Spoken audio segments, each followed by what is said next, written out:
Guys, welcome to the I Love CVille Show. My name is Jerry Miller. Thank you kindly for joining us. I'm literally on social media right now breaking some news that's going to be the talk and toast of Charlottesville. Literally on Instagram, I'm making a publish of something that is going to be the lead of the show, and that's a local brewery purchasing another one. That story in a matter of seconds on this program.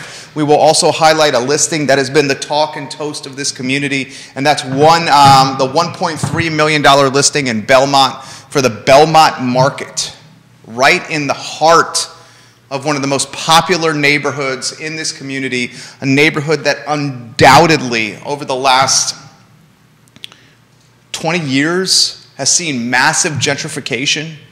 A neighborhood that I previously lived in 2005. I lived on Little Graves, which is right off Grave Street, as a broke, almost destitute 24-year-old, fresh out of the University of Virginia. Me and three of my homies lived there, $400 bucks a month. I initially paid with my buddy Tom and my buddy Mike. We had no money. My buddy Tom lived in a converted Four Seasons room in the back of the house that we made a bedroom. We welcomed our homie Shannon into the 208 Little Graves. He had even less money than we did, and he converted the attic on 208 Little Graves and used a rope ladder to get up to the attic, and we charged him $225 a month to live in an attic that had no HVAC. Somehow this Casanova managed to get beautiful ladies to go up to the attic with him for a night of entertainment, but 24-year-olds living in Belmont when our buddy Shannon moved in to live in the attic, paying $325 a month, we saw that neighborhood literally firsthand gentrify as upper class, bougie, young professionals and their families started purchasing dilapidated cribs and converting them now into $500,000 and up McMansions that were in walking distance of the downtown mall. So Belmont Market on the listing market for $1.3 million. That topic on today's edition of the I Love CVille Show, and we're gonna spotlight a dynamic, a gorgeous, and intelligent restaurateur in Casandra Rodriguez today on the program. She'll join us at about 12:55, so in about 14 minutes here on the show. She's the owner of Vegan Comforts Soul Food. The tagline: real food for your soul. I absolutely love the tagline, and I love the concept of this business that has a grand opening date. Casandra, you're in the green room right now, March 13th, March 14th, is that right? Yes. March 13th, March 14th. So giddy up and get ready. The Friday edition of the I Love CVille Show is red hot. We're going to lead with a topic that is undoubtedly going to be a part of the legacy news cycle, the traditional media cycle of print, radio, TV. First to hear it right here on the show. We talked about this a month ago as we were hearing through the grapevine that Three Notch Brewing Company was going to purchase Wild Wolf Brewing Company. And our sources, our contacts were correct. What we relayed to you 30 days ago materialized and became reality on Wednesday, with the deal closing not even 48 hours ago. So here's the nitty-gritty, and here's the news that will be the talk of the town after this show is over. Three Notch Brewing Company, and I've said this so many times on this program, my favorite beer is the Minuteman. My wife's favorite beer is the Ghost. We have a 2-tap kegerator at our house with 2 sixels in that kegerator, and those 2 sixels are Minuteman and Ghost. Minuteman Mondays, $3 pints, fantastic opportunity for you to fall in love with what I think is the best beer on the planet. Dave Warwick is the brewmaster. Scott and George and Derek, the brain power, some of the brain power behind the Three Notch brand. This brewery that was founded over cold beers at McGrady's years ago. Yes, McGrady's, that is now Dairy Market on Preston Avenue. Do you guys remember McGrady's? Scott used to own it, Scott Roth. Hell of a soccer player you are, Scott Roth.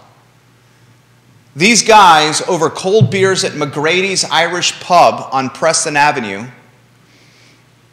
decide to take the entrepreneurial leap, much like Casandra Rodriguez is doing with Vegan Comforts Soul Food. You'll hear that story in moments.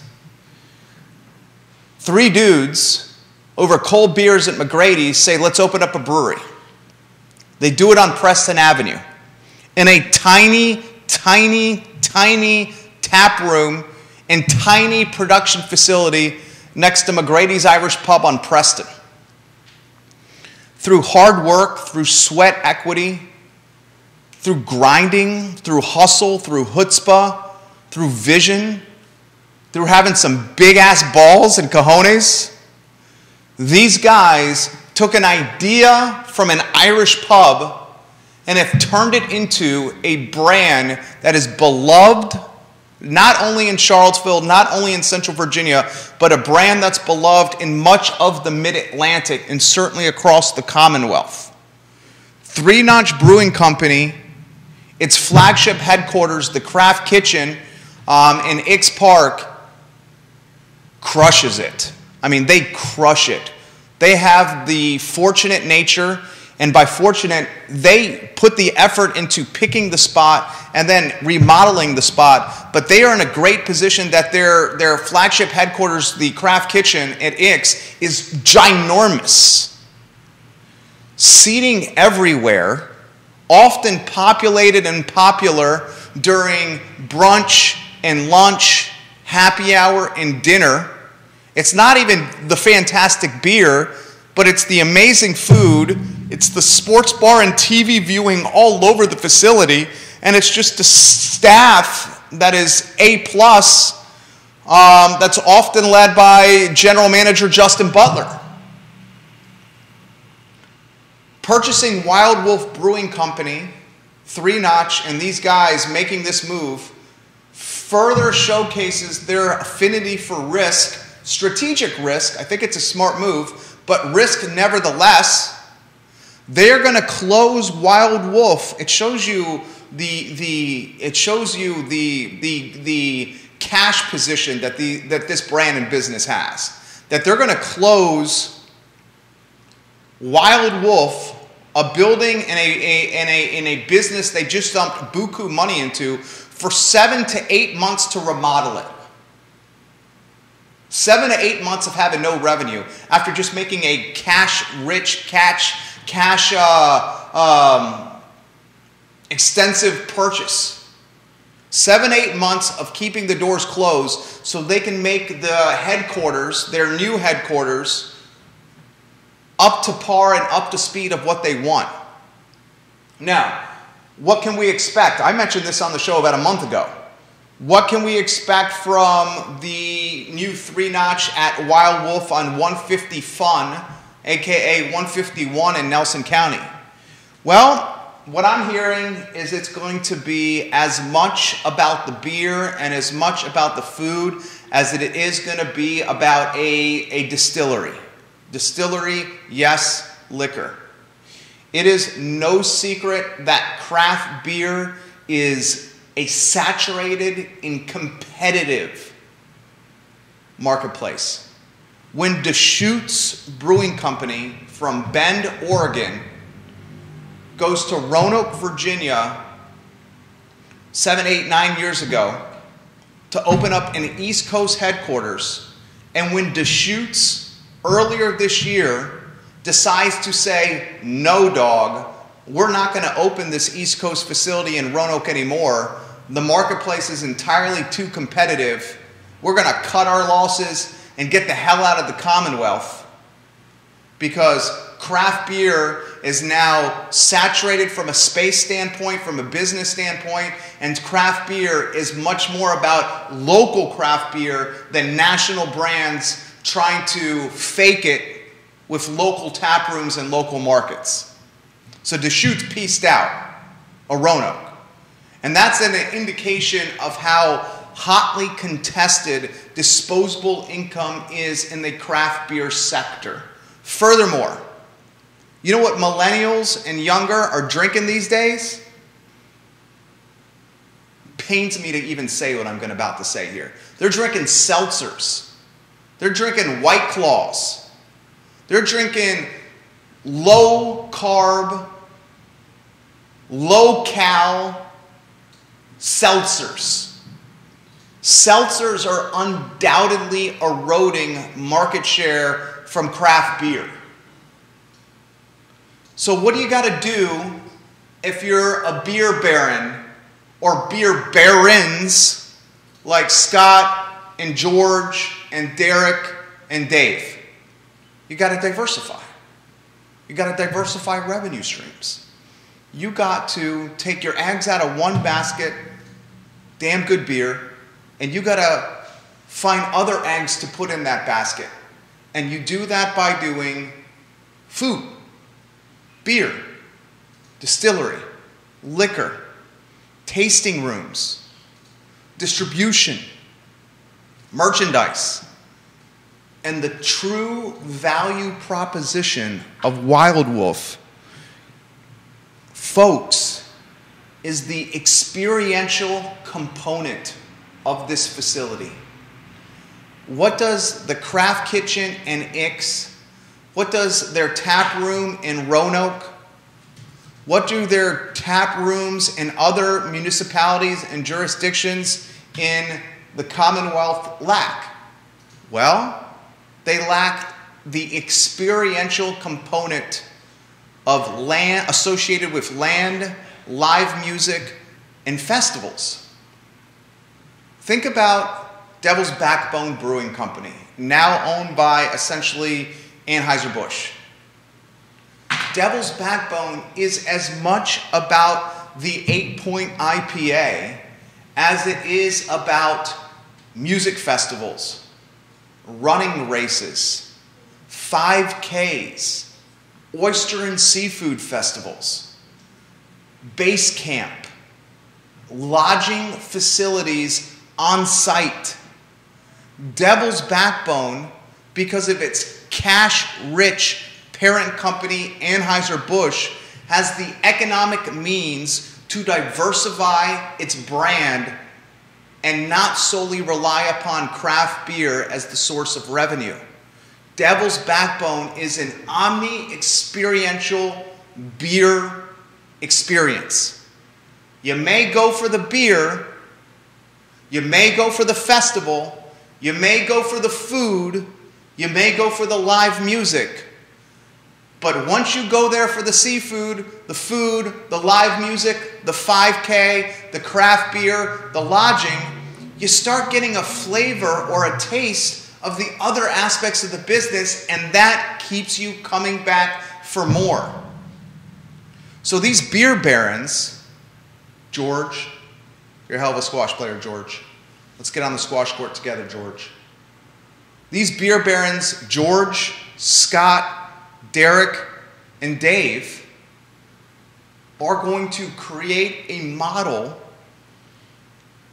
that is somewhat similar to this omni-experiential food, music, live events, beer, and liquor experience we see at DB, at Devil's Backbone.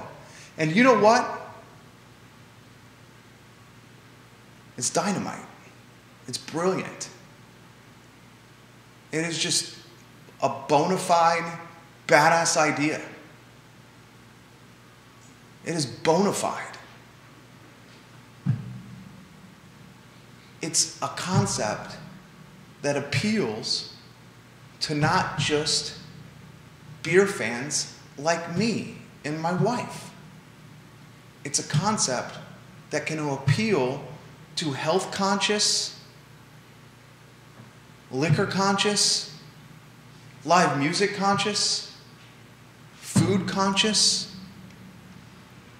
tourism conscious, being on 151 in Nelson, a tourist destination undoubtedly.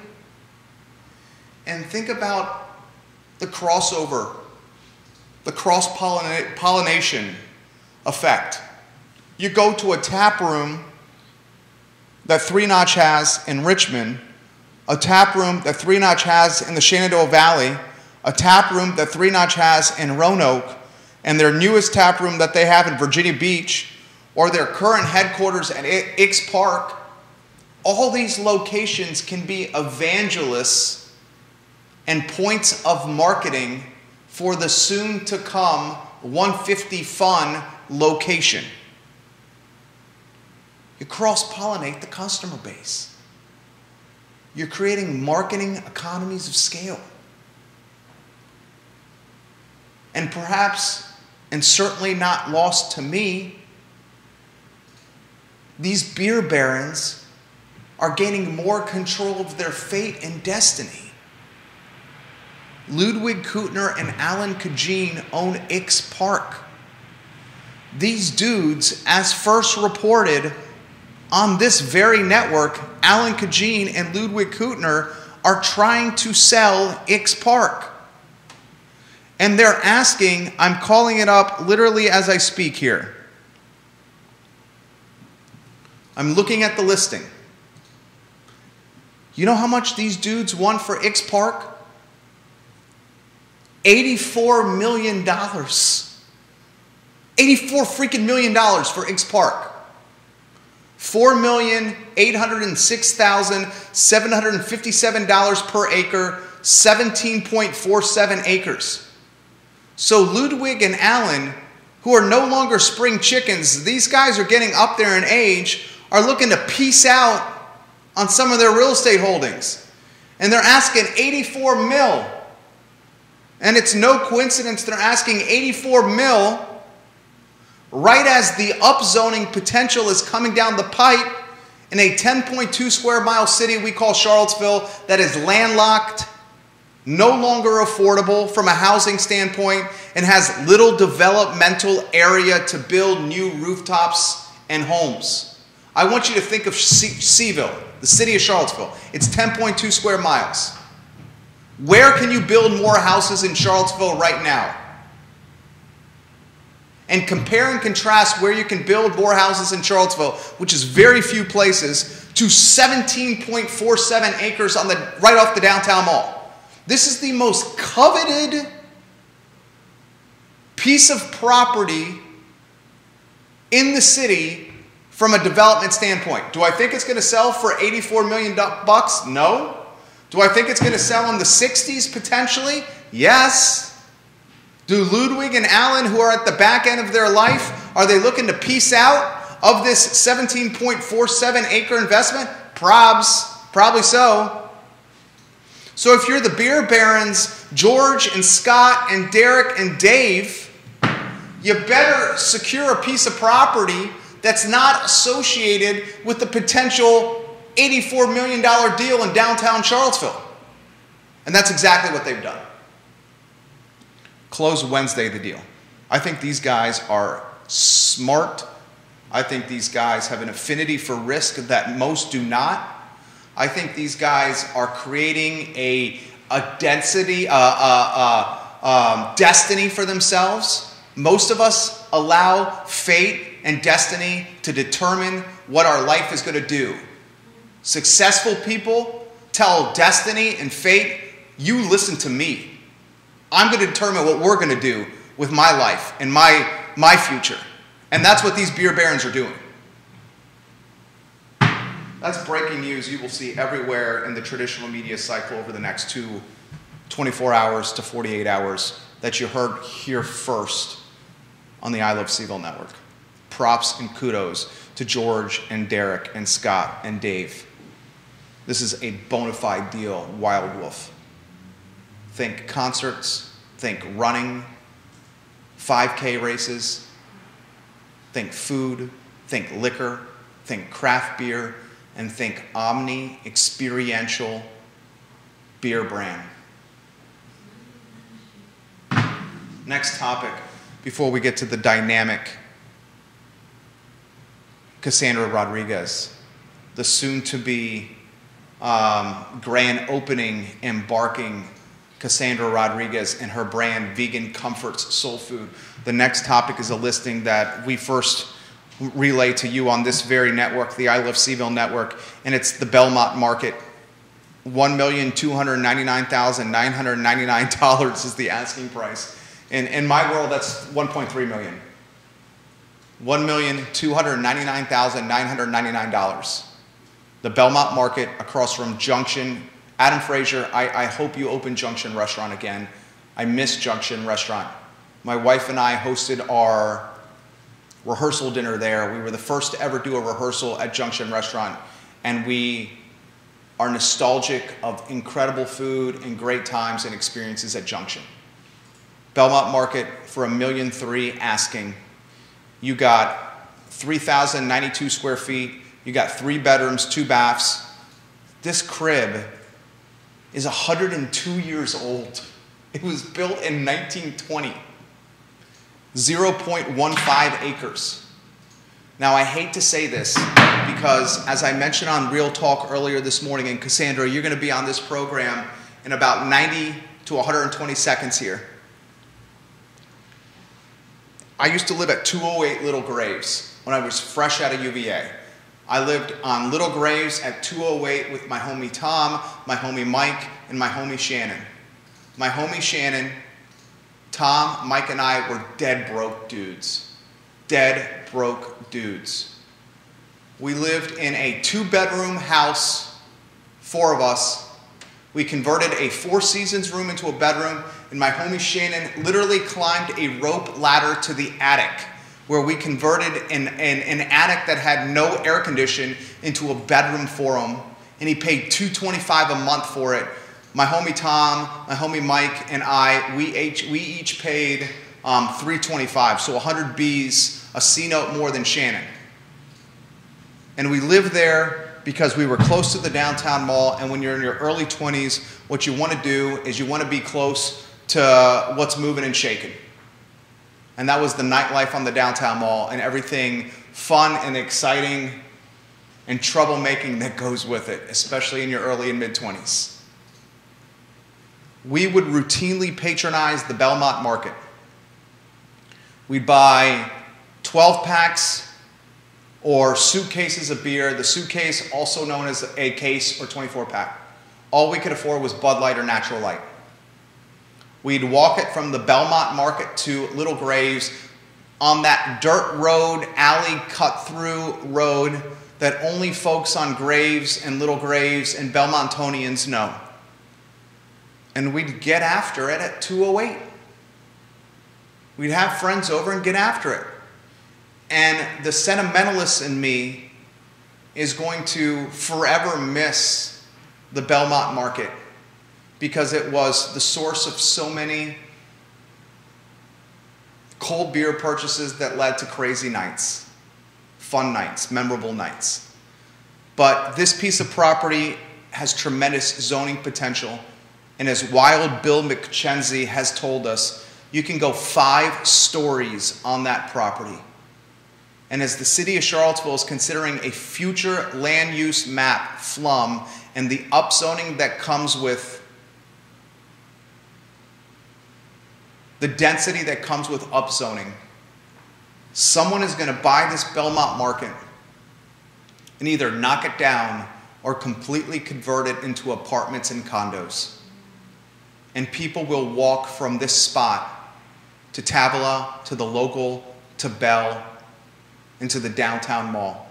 And the developer and the investor and the speculator that spends $1.3 million, I think it's actually priced pretty damn well. The investor that buys this and remodels it and huffs new life and potential and future into it will sit on stacks of paper for years and decades to come. Casandra, we are ready for you. And Vegan Comforts Soul Food. Got a lot of people watching you. Get ready to meet a dynamic restaurateur here. Let me know when that 2-shot is set up for us. Judah Whitcower, our fabulous director. We're about to introduce you to Casandra Rodriguez. You like Casey or Casandra? Cassandra's fine. Okay. You will see here in a matter of 8 seconds here She is the owner of Vegan Comforts Soul Food with the tagline of real food for your soul. This restaurateur is now on screen. Hello and good afternoon. Hey, how are you? I'm doing quite well. Please, before we get into the nitty-gritty, introduce yourself to everybody that's watching the program. Okay. My name is Casandra Rodriguez, and I'm the owner of Vegan Comfort Soul Food. What is passions, hobbies, and interests for you? My passion is cooking. I'm always in the kitchen. I have children, so they're always asking me to make something new or try something different. So that's definitely my passion. And I guess a hobby of mine is just being with my family, and I do like singing, and I do work out a lot. We could get you to sing a little bit on the show. Singing today. Okay, maybe Cassandra's brand, I think, is going to be the toast and the talk of this community, guys. All right, introduce us to the brand. Okay, so it's Vegan Comfort Soul Food, the real food for your soul. I started in 2020, and I just started out by cooking for family and friends, and then I did pop-ups, started doing pop-ups, and now I'm actually currently looking for a location. Right now, it's just going to be Sunday and Monday on Cherry Avenue. It's out of Royalty Eats, the sandwiches, coffee, pastries.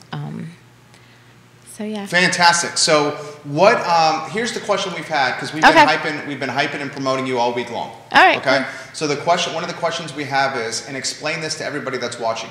Explain to us how vegan and soul food can mingle together, because oftentimes people think soul food with. I mean, what do we think when we think soul food? We think with soul like food is like collard greens, pig feet. Listen, I'm not gonna be making no pig feet. Yeah, that's what I'm saying, right? Yeah, right. But like, I'm sure you've heard this before. Someone's asked you this before, right? Yeah. Okay, explain that to us. So I just, I just create different dishes. Like, we can do fried chicken. We can do that with like oyster mushrooms or like wheat gluten. And I do baked macaroni and cheese. I do it without the cheese, of course, without the real cheese, but it tastes just as good. And instead of collard greens, I do kale greens. And those are like my favorite things amongst everyone. I've always get compliments for the spicy kale greens. And then also, instead of like you would have the candied sweet potatoes, I use candied butternut squash. And so it's just trying new things and just subbing the meat. You don't always have to have meat and everything. You just sub it with vegetables or just like wheat gluten. And like they have field roasts. I use a lot of field roasts.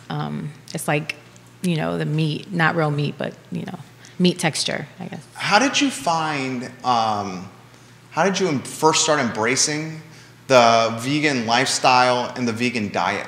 What influenced you? Okay, so I've been vegan for 7 years, but ever since I was like younger, I never really liked meat like that. Like I would leave it on my plate last, or like just not even eat it at all. But I'm just doing it mostly for animals. We love animals, and for the planet. And not like for the health, because I don't want to say it's not healthy, but it's just not salads and stuff. So people will look at it like it's, it's really good, but it's just not something, I guess, to eat every day. It's just, yeah. So you love, one of the things I noticed, her daughter is also in the studio here. Yeah. One of the things I immediately noticed is Liza, our mascot. She's a rescue from Caring for Creatures. Mm-hmm. She's a phenomenal dog that we have here in the studio. You guys were immediately gravitated to Liza. Yeah. Mm-hmm. Yeah, we have a pit bull ourselves.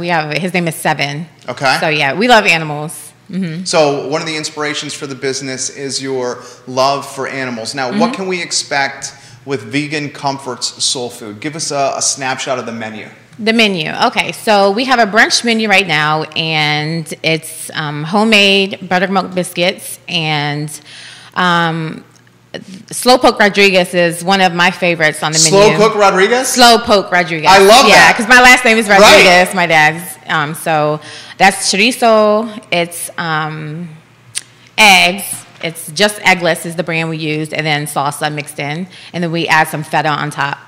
Instead of the other cheese, I forgot the name of it, but it's like a Mexican cheese that people tend to use. I'm going to have to figure out how to make that, but it's coming. And then we have fish and grits with a side of spicy kale, baked macaroni and cheese. We have fish tacos. Oh my gosh, those are amazing. And look, I meant to bring you guys some food, but I totally ran out of time. So okay. I didn't have time. I have to swing by one day and just drop something off. Please. We'll take photos of it. We'll put it all over I Love CVille. We'll talk about it on the show. And Judah, in particular, will devour it because this man's got the appetite of an army of people. Our director, Judah Wickhauer. Sound like my son. My son. Oof. So you must have how many kids you have? We have 8 children altogether. Okay. So 8 children. Well, first off, you're a superwoman. Yeah. 8 children? 8, yes. My wife and I have 1, and it's no easy task. It's not easy at all. How are you doing 8? Every day is a different day? Yeah. I have older kids, too. They help me. And I homeschool as well. So it's just Get out of town. Yeah. So we homeschool, and then I'm a chef, and yeah. You just, if you really want it, you will do whatever it takes to, to get it done. Amen. Do what you got to do. What a queen here. So let me talk about this here. You have 8 kids. They must be kind of like the folks that are offering feedback on some of your trial dishes here. Yeah, Walk me through how that works. Walk me through how that works. I cook, they eat, and then they clean. Basically. Do they ever say, nah, Mom? Or do they say, like, Mom, this is the one, Mom? Yeah, they tell me the truth, and they're like, maybe you can try this next time, or, yeah, they're definitely my #1 fans. Give us an indication to some of your role models in food or role models in business, people that inspire you to do greatness in the kitchen and as a businesswoman. Let's see. I really honestly don't have any. Yeah? No, I'm a self-taught chef. Like, I just, cook. I don't really know many chefs or... I guess my mom is my role model. I love that she's, a strong woman and she, goes after what she wants. And also my husband, Mark, or Easy, as everyone calls him, he's a great businessman, and he, gives me a lot of input and a lot of, push. And like, he's more of the business type savvy person, and I'm not. Tell us about Mark. Tell us about Easy. What do you want to know about him? Anything. Well, he has a business. He has a couple of businesses, Glitterati Global and Freedom Rides. Okay.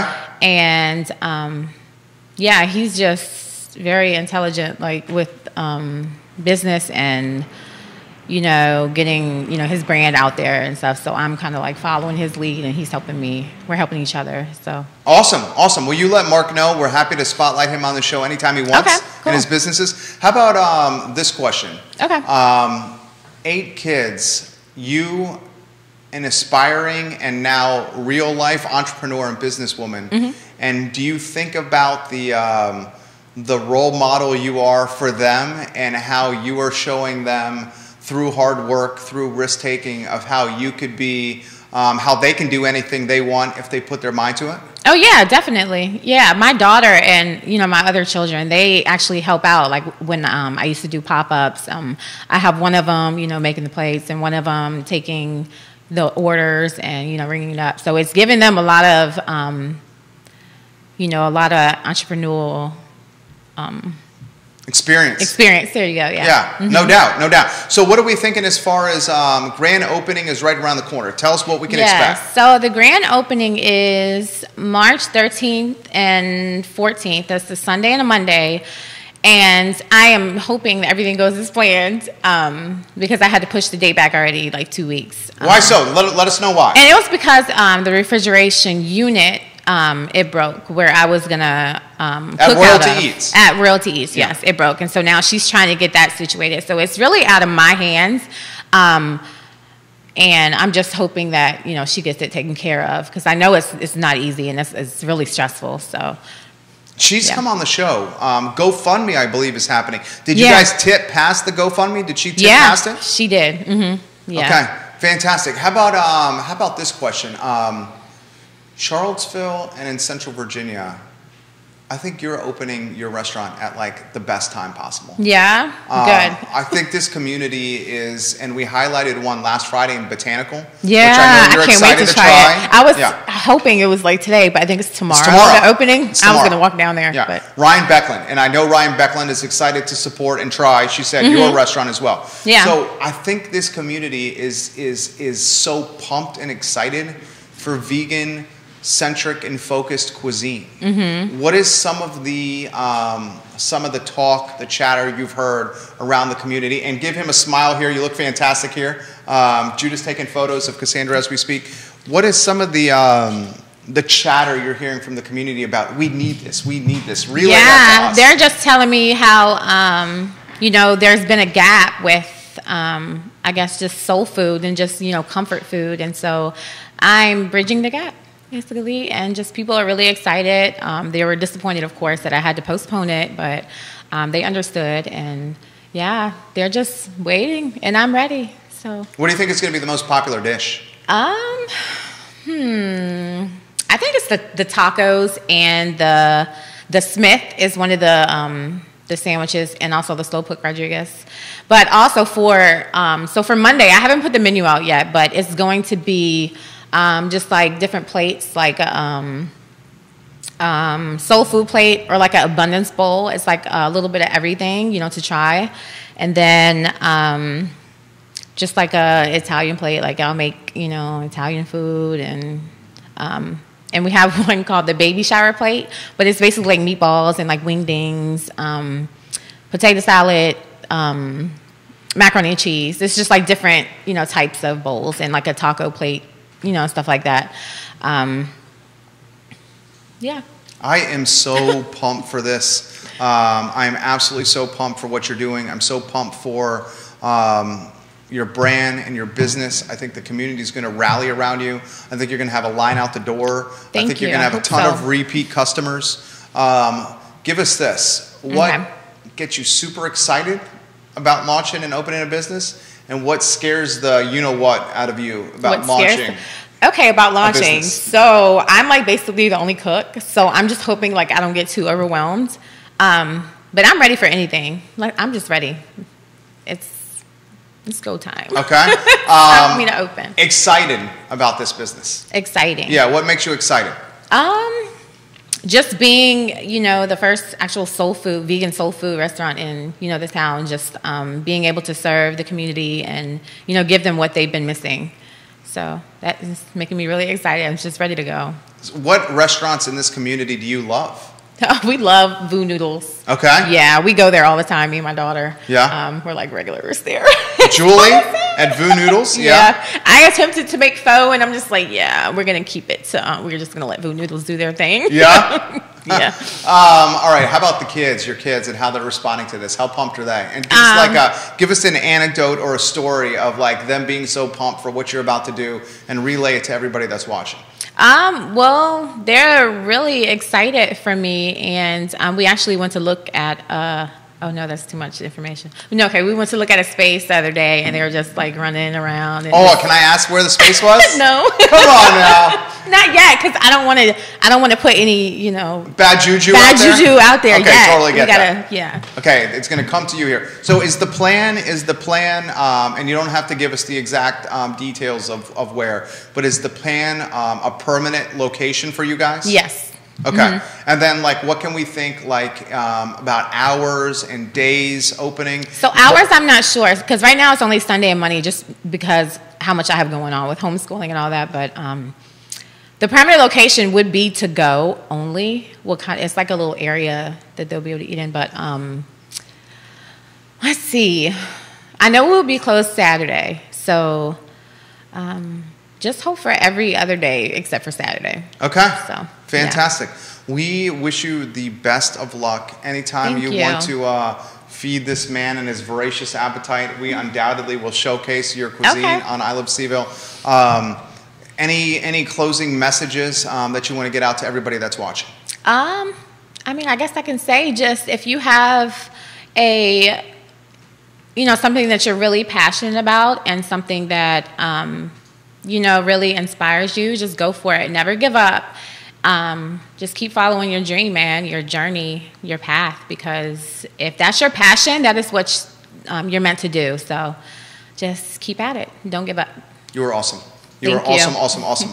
When you guys open and do your grand opening and you have like a minute to breathe, come back anytime you want. Okay. And we will showcase, we love to showcase entrepreneurs, and we love to showcase the journey.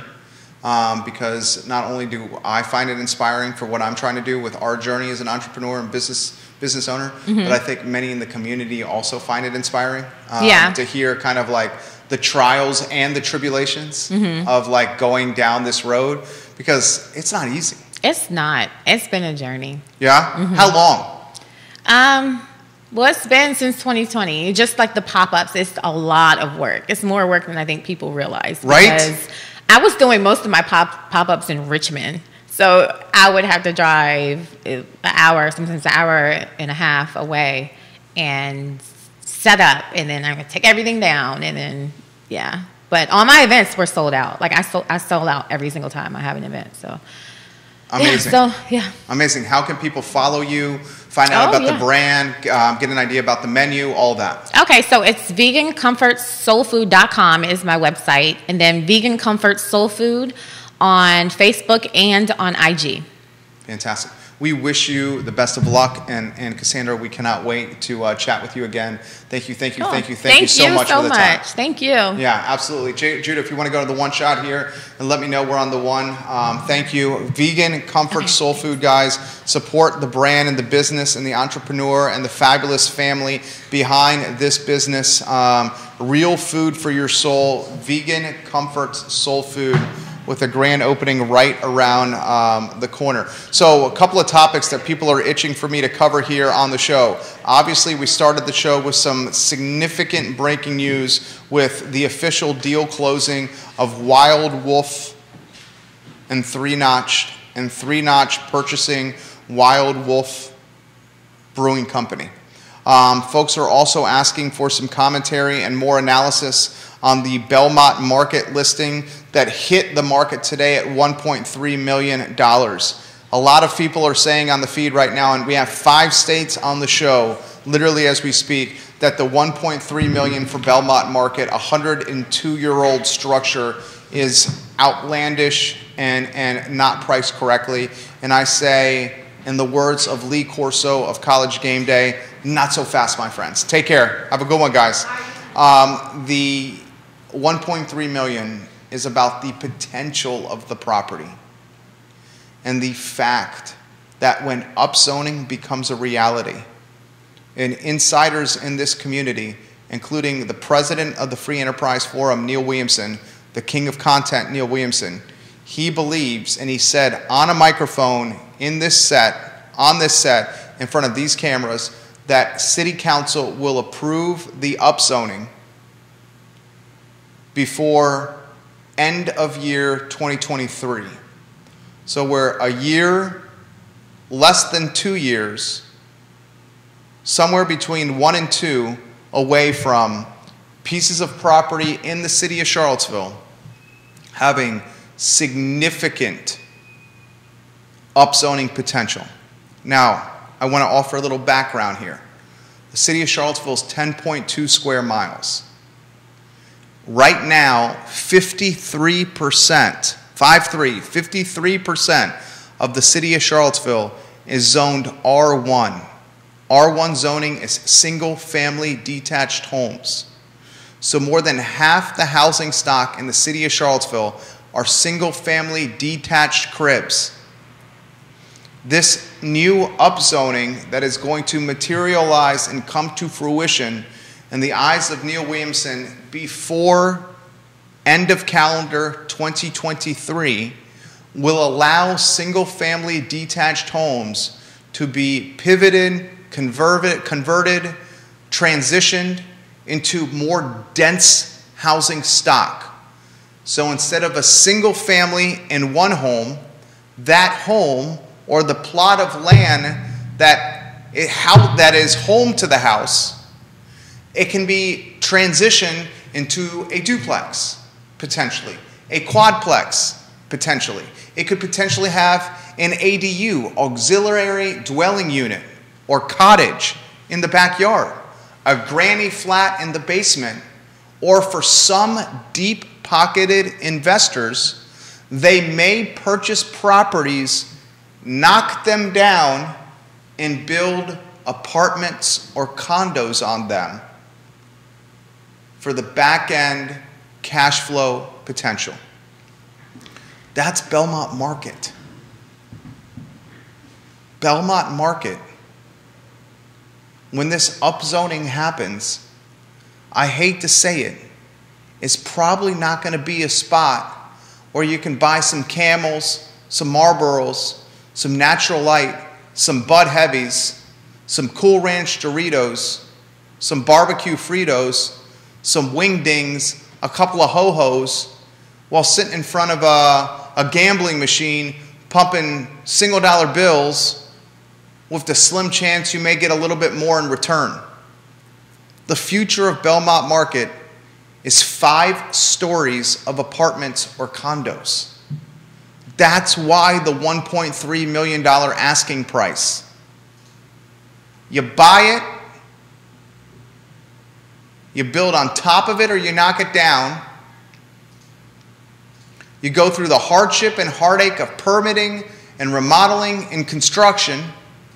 You wait for the policy to become reality with city council. And then you could be looking at 5 stories of condos and apartments, either for rent or for sale. That's what's going to happen. And we've proven on this program every day, Monday through Friday, that our crystal ball is extremely accurate.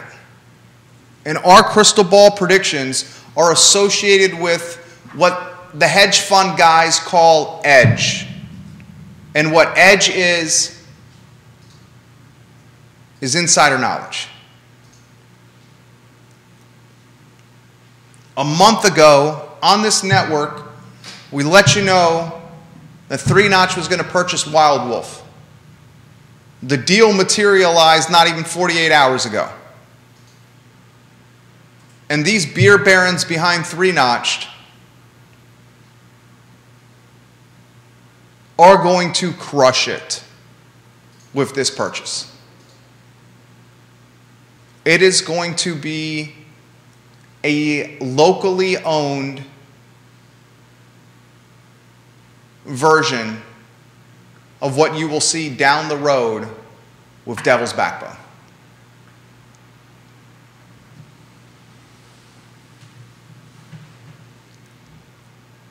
I love this town and this region and this community.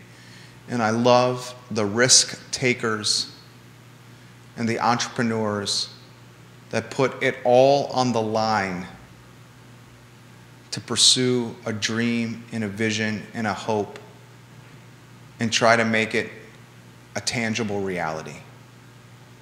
And Casandra Rodriguez embodies those qualities, and so do the beer barons George and Scott and Derek and Dave.